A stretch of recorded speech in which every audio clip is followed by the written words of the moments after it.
너무나도 반갑고요. 또 오늘도 이 사랑하는 청년들에게 전하는 13번째 시간으로 준비된 그릇이라는 제목으로 하나님의 말씀을 나누도록 하겠습니다.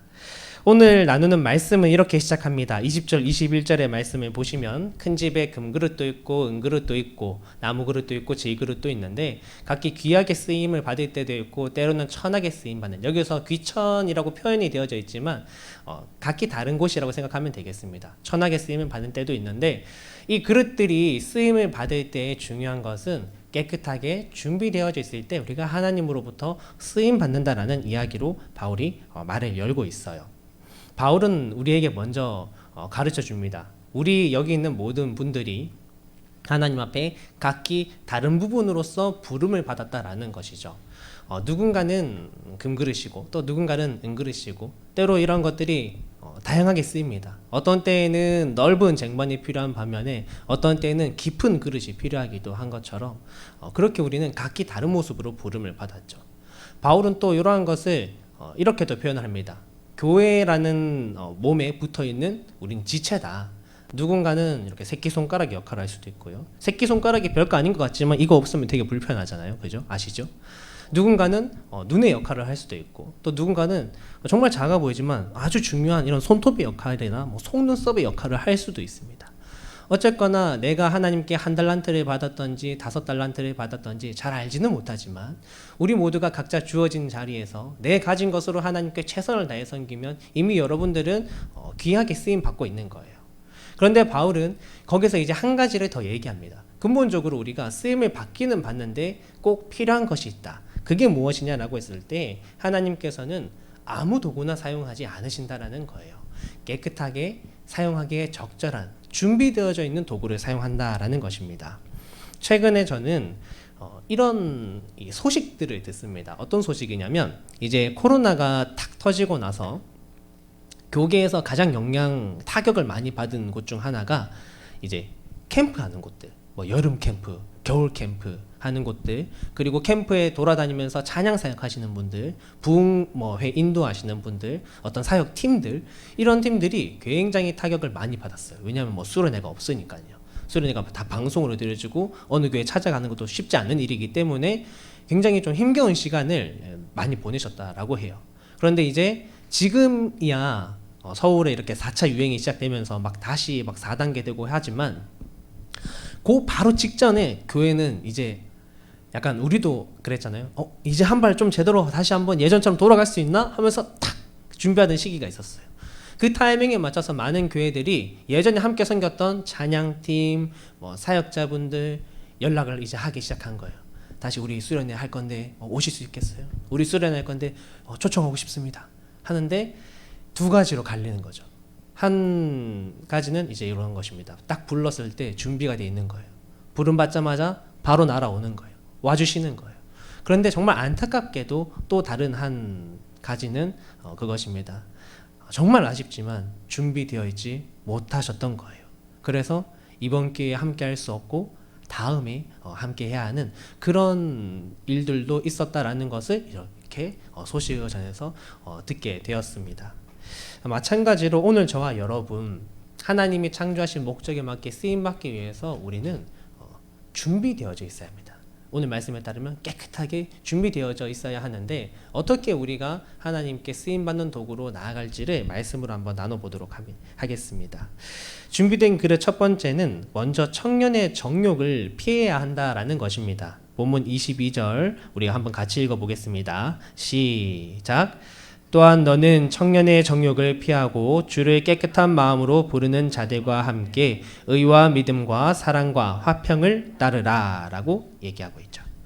오늘 여기서 쓰인 청년의 정욕, 무엇을 의미하는 것일까 라고 했을 때 원래 원어적 의미로 사람들이 누구나 겪는 자연스러운 욕구를 이렇게 얘기하는 단어라고 합니다. 그런데 바울이, 제가 언어 능력이 좀 딸려서 그런지 모르겠지만 무슨 말인지 제가 이 공부하면서 봐도 잘 모르겠어요. 정관사가 어떻고 하면서 바울이 이 문법을 좀 여기에서 강조를 한 게 그 당시에 그 시대에 살아가던 청년들이 겪었던 정욕이라는 것을 딱 이 단어를 통해서 명시했다고 해요. 그러면 그 당시에 청년들이 겪던, 바울이 살던 시기에 청년들이 겪던 이 정욕은 무엇이었을까? 그걸 또 알아보니까 뭐라고 하냐면 성욕, 명예욕, 지식욕과 같은 것이 그 당시에 청년들에게 주어졌던 정욕, 유혹이었다고 합니다. 그런데 그걸 이렇게 보면서 드는 생각은 자연스럽게 이렇게 생각이 들었어요. 아, 사람이라는 것이 환경과 주변의 여러 가지 여건들은 바뀌었지만 진짜 변함이 없구나. 지금 이 코로나 2021년 시대를 살아가는 수많은 청년들도 사실 앞서 말했던 성욕, 명예욕, 지식욕 뿌리치지 못하고 그렇게 삶을 살아가는 사람들이 얼마나 많은가. 거기에 더해서 더 많은 정욕들을 우리에게 더하고 더해 그것을 따라가는 청년들이 얼마나 많이 있는가라는 것을 다시 한번 생각하게 되었습니다. 한때 지금도 방영하고 있지만 지금은 또 잘 못 보는데 연애의 참견이라는 프로 아십니까? 아시는 분? 한 분? 아, 두 분? TV를 안 보시나요? 유튜브에 봐도 이게 짤 같은 게 많이 있긴 한데 제가 그걸 잠깐 보던 시절이 있었어요. 뭐 지금 시즌 몇 가지 나왔는지 모르겠지만 막 연애사 청년들의 연애사를 이렇게 막 보냅니다. 그럼 그거를 거기 있는 이 뭐라고 할까요? 패널들이 막 서로 막 읽어주면서 막 이거에 대해서 어떻게 생각하는지 이런 걸 막 얘기를 해요. 근데 거기에 올라오는 사연들이 장난이 없습니다. 정말 보통이 아니에요. 뭐 예를 들면 이런 겁니다. 내 남자친구, 내 여자친구가 내 친구랑 바람이 난 거예요. 뭐 이런 경우. 아니면 나의 남자친구가 되게 막 멀쩡해 보이고 좋아 보였는데 알고 보니까 사실은 음란물 중독자였던 거예요. 막 그런 게 밝혀지거나 아니면 왜 자꾸 남자만 나오는지 모르겠지만 또 내 남자친구가 자기 친구들 어떤 단톡방에 막 나를 성적 대상화해서 음란 폐해를 하는 그런 사람이었던 거죠. 뭐 여성도 마찬가지지만 여성에 대한 여러 가지 이야기도 나오는데 제가 남자여서 그런지 그런 이야기들을 좀 많이 하게 되었는데 그런 것들을 바라보면서 실제로 우리 청년분들 좀 아실 거예요. 제가 학교 다닐 때만 해도 약간 이런 거 아십니까? 제 친구들이 많이 있는데 우리 교회에 참 좋은 여자 자매 동생들 또 제 동생도 저 여동생 2명이거든요. 소개시켜줄 만한 사람이 없어요. 이 자식들한테 소개시켜주면 내 동생 안 돼. 이런 친구들이 사실 되게 많았습니다. 근데 그때나 지금이나 사실 우리 청년들 굉장히 많은 순간 이 청년의 때에 다가오는 어떤 음란에 대한 유혹들 그런 것들을 뿌리치기 힘들어하고 오히려 그것을 자연스럽게 함께 막 누리려고 하는 그러한 시대 풍조가 여기는 사실 좀 적을지 몰라도 올라가면 올라갈수록 너무나도 많이 드러나고 있죠. 또 어떤 것이 있을까라고 했을 때 누군가가 이런 얘기를 하셨더라고요. 우리나라 사람들은 인정 중독에 걸려 있다. 그러니까 우리나라 사람들 요즘 사람들의 좀 특징이 다른 사람에게 인정받기 위해서 목을 맨다라는 거예요. 뭐 내 친구나 내 직장 동료들 사이에서 내 가족 안에서도 심지어 가족 안에서도 누가 어느 대학 갔고 막 이러면서 막 인정받으려고 하고 그러다 보니까 막 피해의식도 생기고 남의 눈치도 많이 보고 이러한 현상들. 누군가는 SNS를 통해서 자신을 인정받고 싶어 하지만 역으로 누군가는 이게 보기 싫어서 SNS를 아예 안 하고 막 그러한 사회적인 현상들이 나타나고 있습니다. 오늘 여러분들에게 다가가고 있는 청년의 정욕은 어떤 것이 있을까요? 우리 한번 돌아볼 수 있기를 바랍니다. 바울은 그것이 무엇이 되었든지 간에 오늘 말씀 속에서 이제 이걸 피하라고 해요. 이제 이게 중요한 건데 피하는 건데 이 피하다라는 이 말의 뜻은 이런 것입니다. 예를 들어서 누가 저에게 잠깐 이렇게 종이 쪼가리를 뭉쳐서 이렇게 탁 던져서 제가 그거를 샥 이렇게 피하는 요런 피하는 게 아니에요. 여기서 이 단어가 말하는 피하다라는 건 이런 의미입니다. 누가 저랑 완전 대판 싸웠어요. 이제 철천지 원수가 됐어요. 이제 이 사람 꼴도 보기 싫어. 그랬는데 예를 들어서 캠퍼스예요. 캠퍼스에서 이제 막 학교를 걸어가는데 저쪽 복도 끝에 나의 그 철천지 원수가 다가오는 거예요. 물론 그 사람이랑 나랑 쌩까고 이렇게 지나갈 수도 있지만 그 같은 길을 가는 것도 싫어서 저기 멀리 있는 저 사람을 보고 그냥 다른 길을 가는 겁니다. 아예 완전히 다른 길로 아예 가버리는 거예요. 거의 그 정도로 말하는 피하다라는 의미입니다. 우리가 청년의 정욕을 앞두고 있을 때 그것으로부터 완전히 돌아서서 다른 길을 가버리라는 뜻이에요. 그래서 이 피하라라는 말의 의미는 연장선의 의미도 같이 있습니다. 단순히 돌아서는 게 아니라 돌아서서 이제 올바로 가야 할 방향을 향해서 내가 걸어야 한다까지가 오늘 말하는 청년의 정욕을 피하다라는 말의 의미예요. 정욕에서 돌아서고 난 후 우리가 가야 할 길로 발걸음을 떼는 것, 이것을 함께 기억합시다. 우리가 이걸 기억하면서 우리의 마음의 그릇들을 씻어 나갈 수 있기를 바랍니다. 준비된 그릇 두 번째는 진실한 기도와 성숙한 의를 추구해야 한다라는 거예요. 22절 한 번 더 읽어보도록 하겠습니다. 다 같이 시작. 또한 너는 청년의 정욕을 피하고 주를 깨끗한 마음으로 부르는 자들과 함께 의와 믿음과 사랑과 화평을 따르라. 우리가 젊음의 때에 준비된 그릇이 되기 위해서 먼저 기도하기를 쉬어서는 안 된다라는 것을 기억합시다. 오늘 말씀에 나타난 깨끗한 마음으로 주님을 부르는 사람들은 진실하게 주님 앞에 진솔하게 기도하는 사람들을 얘기해요. 이것은 청년들 가운데 그 디모데에게 말하는 그 바울의 마음속에 어떤 것이 있냐면 기도하지 않아서 어려움에 빠지는 사람들. 기도하기는 하지만 하나님이 원하시는 기도의 방법으로 기도하지 않아서 어려움에 빠지는, 여전히 더러운 준비되지 못한 그릇으로 있는 사람들이 있기 때문에 바울은 오늘 디모데에게 또한 이렇게 얘기하고 있는 것입니다. 지금 이 시대를 살아가는 청년들이 참 어려워요. 이 미래가 되게 불투명해 보입니다. 그러다 보니까 청년들이 가끔 제가 선생님들이랑 이렇게 신방을 하다 보면 그런 얘기 하세요. 요즘 청년들은 주식을 그렇게 한다면서 그게 신기하다고 막 그런 얘기를 하세요. 그러면서 좀 이렇게 안타까워 하시기도 합니다. 우리 라떼죠. 우리 때만 해도 뭐 이렇게 해서 취직해서 하면 그래도 뭐 먹고 살 수는 있었는데 뭐 이런 얘기를 하면서 요즘 청년들 얼마나 먹고 살기 힘들면 또 그런 것들을 또 공부하고 또 알아서 이렇게 하려고 하는가. 맞죠. 열심히 또 우리가 청년들이 각자 삶에서 이끌어 가기 위해 그렇게 주식 투자합니다. 그런데 우리가 우리의 삶을 위해서 투자하는 것을 그것만 투자할 수 있겠냐라는 거예요. 사실 우리의 진짜 영원한 삶, 우리 앞으로의 모든 것을 이끌어갈 기도에 대한 시간을 우리는 투자해야 하는 것입니다. 왜 기도에 대한 시간을 투자하지 않는지 우리 스스로를 돌아봐야 해요. 어떤 사람들은 이렇게 생각할 수 있습니다. 우리는 이런 오류를 절대 범해서는 안 되는데 겉으로 보기에 괜찮은 인생을 사는 것처럼 보일지라도, 겉으로 보기에 아무 이상이 없어 보일지라도 만약 그 사람이 말씀을 읽지 않고 있다면, 기도하고 있지 않다면 우리는 그를 위해서 기도해야 합니다. 왜냐하면 겉으로 보기에는 멀쩡해 보일지 모르지만 우리의 영혼은 주님 앞에 불안정한 상태거든요. 그러므로 우리 오늘 먼저 우리를 씻어감에 있어서 기도로서 또 우리를 씻어가기를 바랍니다. 아주 기초적인 부분이 잘 다져 있는 사람이 사실 무엇이든 해나갈 수 있는 거죠. 만약 상급자가 있고 하급자가 있을 때, 이렇게 직장에 이제 부하 직원이 있을 때 그런 거 있잖아요. 상급자가 뭔가 말을 할 때 그것을 잘 캐치하고 잘 듣고 또 그 방향대로 잘 일을 하는 사람이 사실 인정을 받게 됩니다.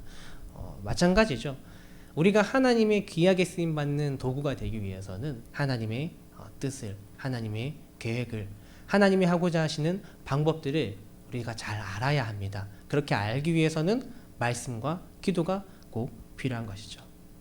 그리고 바울은 디모데에게 이렇게 얘기합니다. 의와 믿음과 사랑과 화평을 따라라. 메시지 성경에선 이것들을 하나로 묶어서 성숙한 의라고 표현을 하고 있는데, 이전에 앞서서 정욕을 피하라라는 것은 어떻게 보면 좀 더 직접적으로 우리의 그릇을 이렇게 씻어내는 거라면, 우리가 기도하고 하나님 앞에 이런 성숙한 의를 따라가려고 하는 것은 이제 우리의 그 씻은 그릇을 깨끗하게 닦아서 반질반질하게 빛이 나게 만들어서 언제든지 쓰실 수 있도록 적절한 자리에 이것을 가지런히 놓는 그런 과정이라고 생각을 하시면 될 것 같아요. 오늘 저와 여러분의 그릇을 이 성숙한 의의 행동으로 닦아가기를 바랍니다. 우리가 고민해 볼 수 있기를 바라요. 성경이 우리에게 일관되게 얘기하는 것 중에 하나가 이런 것이 있습니다. 우리 안에 무언가 죄를 다 버려냈을 때 그 빈 곳을 빨리 예수님으로, 하나님으로, 말씀으로 채워야 한다. 예수님이 그런 얘기 하셨어요. 누군가가 그 안에 있던 귀신을 떠나보냄, 치유를 받았는데 그 안에 그냥 아무것도 채우지 않고 그냥 살아갔을 때 나중에 그 귀신이 돌아와 보니까 옛날처럼 그냥 텅 비어 있는 거예요. 깨끗하게. 그러니까 7 귀신이 다시 들어와서 이 사람의 형편이 예전보다 더 어렵게 되었다라는 얘기를 우리 주님이 해주셨습니다.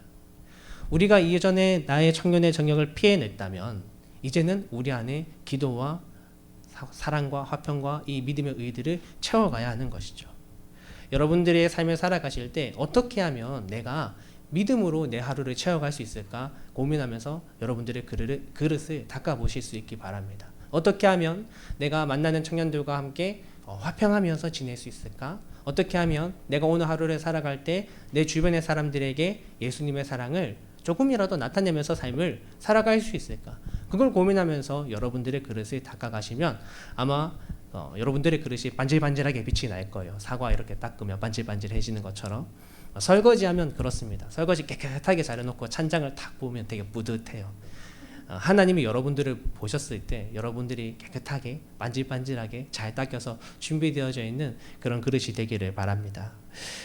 준비된 그릇 세 번째 마지막입니다. 온유함으로 우리가 또한 준비되어야 해요. 24절 말씀을 함께 읽어보겠습니다. 24절 시작. 주의 종은 마땅히 다투지 아니하고 모든 사람에 대하여 온유하며 가르치기를 잘하며 참으며 라고 되어 있습니다. 디모데후서 2장을 좀 잘 살펴보면 14절부터 바울은 좀 유독 이 온유함에 대해서 다투지 않아야 한다라는 것에 대해서 계속해서 반복해 강조합니다. 그만큼 교회 공동체 속에서 이 온유함이 꼭 필요하다라는 것인데 14절을 보시면 이렇게 말합니다. 다툼이 전혀 유익이 되지 않고 오히려 그 다툼을 보는 이들로 하여금 망하게 한다. 그런 얘기를 해요. 그리고 또 뒤쪽으로 가면 어리석고 무식한 변론, 이것을 가지고 다른 사람들과 쓸데없이 다투지 않기 위해 그런 걸 내가 가지고 있다면 다 버려라. 그런 얘기를 합니다. 여기서 말하는 어리석고 무식한 변론은 이제 지각 없이 훈련되지 않은 상태에서 그냥 나의 어떤 중언부언하는 말로 누군가와 논쟁하기를 좋아하는 그 당시 어떤 사람들을 얘기하는 것이었고, 또 한 가지는 또 이런 것도 많이 있었다고 해요. 바울이 살았던 이 당시에 누군가와 이제 이겨먹기 위해서, 그 사람과 논쟁하기 위해서 이제 막 나의 말들을 준비하고 괜히 또 이 사람과 논쟁을 하게 만들어서 다투게 되는 그러한 경우도 교회 안에 자꾸만 생겨났다라는 것이죠. 그런 것을 다 제하고 우리는 오늘 내가 청년부에 나왔을 때 한번 고민해 봐야 할 것입니다. 내가 만나는 우리 귀한 청년분들과 어떤 말을 나눠야 할까?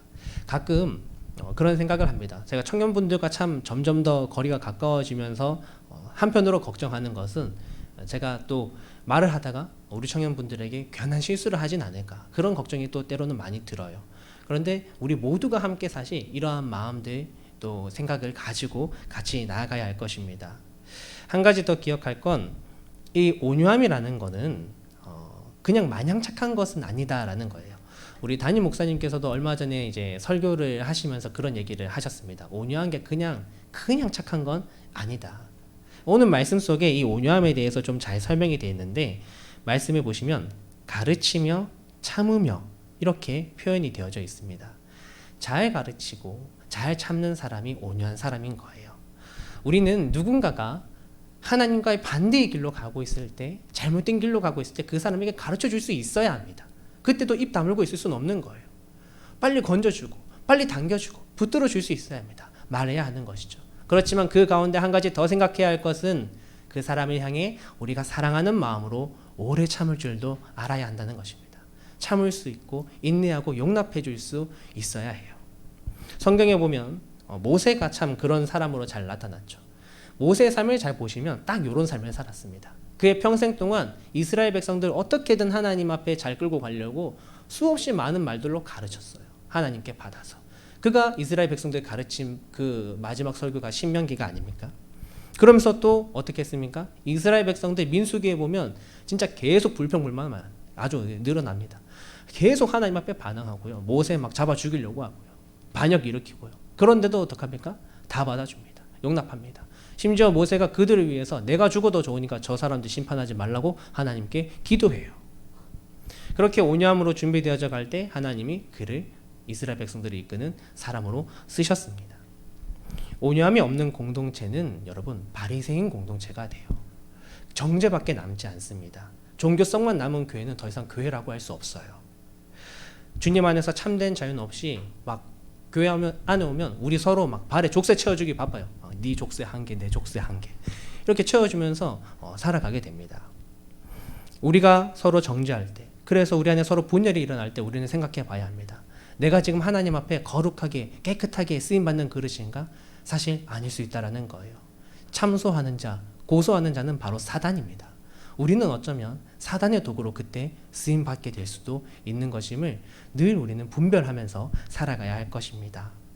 오늘 우리 사랑하는 청년 여러분, 여러분들 가운데 늘 이런 주님이 주시는 온유함이, 예수님을 닮아가는 그 온유함이 풍겨져 나오기를 바랍니다. 우리가 그렇게 온유함을 풍겨내는 청년부가 되면 여러분, 우리 청년부 오래오래 갈 거예요. 길게 이어질 것입니다. 바통이 끊어질 수 없어요. 왜냐하면 복음으로 서로가 서로에게 가르쳐주고 도와주고, 또한 서로가 서로에게 사랑으로 받아주고 인내해주기 때문에 우리 청년부 계속해서 이 자리를 지키며 이끌어갈 수 있을 것입니다. 오늘 준비된 그릇이 되기 위해서 말씀을 나눴어요. 지난 시간과 마찬가지로 오늘 이 말씀도 사실 그렇습니다. 주님이 주신 말씀대로 우리가 이 삶을 살아가면 우리는 우리의 삶의 많은 부분들이 재정비된다는 것을 느끼면서 살 수 있습니다. 우리의 삶의 많은 부분들이 사실 하나님의 이 말씀을 통해서 교회 안에서나 교회 밖에서나 행복하고 귀한 삶을 살아갈 수 있게끔, 가치 있는 삶을 살아갈 수 있게끔 하나님이 우리에게 이 말씀을 주셨구나라는 것을 느낄 수 있게 돼요. 오늘 우리가 여러 가지 나누었잖아요. 청년의 정욕을 피하고 기도하고 성숙한 의를 따르고 온유함으로 살아갈 때 여러분들은 우리 교회 안에서 뿐만이 아니라 어디를 가시든지 귀한 사람으로서 삶을 살아가시게 될 겁니다. 마지막으로 드리고 싶은 말씀은 오늘 내가 깨끗한 그릇이 되어져 가는 것, 그리고 내 옆에 있는 형제 자매들이 깨끗한 그릇으로 되어져 갈 수 있도록 돕는 일에 대해서 우리 함께 포기하지 않기를 바랍니다. 우리는 그릇이에요. 토기장이는 하나님이십니다. 이 그릇이 더 이상 쓸모없어서 깨어버리거나 이 그릇을 새로 만들고자 하시는 그 모든 주체는 사실 하나님이시고 우리는 그저 계속해서 우리의 그릇을 다시 한번 깨끗이 준비해 나가면 되는 거예요. 더러워질 수 있습니다. 오늘 먹은 밥그릇 내일 또 더러워지지만 우리는 그럼에도 불구하고 이것을 깨끗이 씻어서 다시 올려놓잖아요. 그것처럼 오늘 저와 여러분 하루하루 삶을 살아가실 때 때로 우리 연약하고 부족하지만 날마다 우리의 마음을 주님의 십자가로 보혈로 씻어 나가면서 매일매일을 주님 앞에 준비된 삶으로 살아가실 수 있는, 그래서 적재적소에 하나님 원하실 때 하나님의 일을 하실 수 있는 그런 우리 모든 청년분들 되시기를 주님의 이름으로 축복합니다. 기도하겠습니다. 하나님 감사합니다. 오늘은 준비된 그릇이라는 제목으로 하나님의 말씀을 나누었습니다. 하나님, 우리는 각자 여러 가지 모습으로 주님이 주신 그 은혜로 이 자리에 모여 주님의 그릇으로 쓰임받게 되었습니다. 하지만 주님께서는 그냥 아무거나 쓰시는 것이 아니라 깨끗하게 준비된 그릇을 쓰신다 하셨습니다. 하나님, 우리가 오늘 그런 사람들이 되기를 간절히 바라고 원합니다. 주님, 우리에게 닥쳐오는 수많은 청년의 정욕들 다 피할 수 있도록 도와주옵소서. 그것들에게 시선을 두고 곁눈질하는 것이 아니라 당당하게 다른 곳을 향하여 발걸음을 내디딜 수 있도록 주님 도와주시고, 또 우리가 우리의 마음속에 이런 정욕들을 다 버려냈다면 이제 그것을 주님을 향한 기도와 성숙한 의를 추구하는 그 마음으로 채워갈 수 있도록 인도하여 주옵소서. 또 함께 나누었던 주님의 그 온유함을 우리가 닮아가게 하시고 우리 공동체가 주님의 그 온유함을 통하여서 날로 성장해 가고 또 끊임없이 이어져 갈 수 있는 귀한 청년 공동체가 될 수 있도록 주님 도와주옵소서. 감사드리며 살아계신 예수님의 이름으로 기도드립니다. 아멘.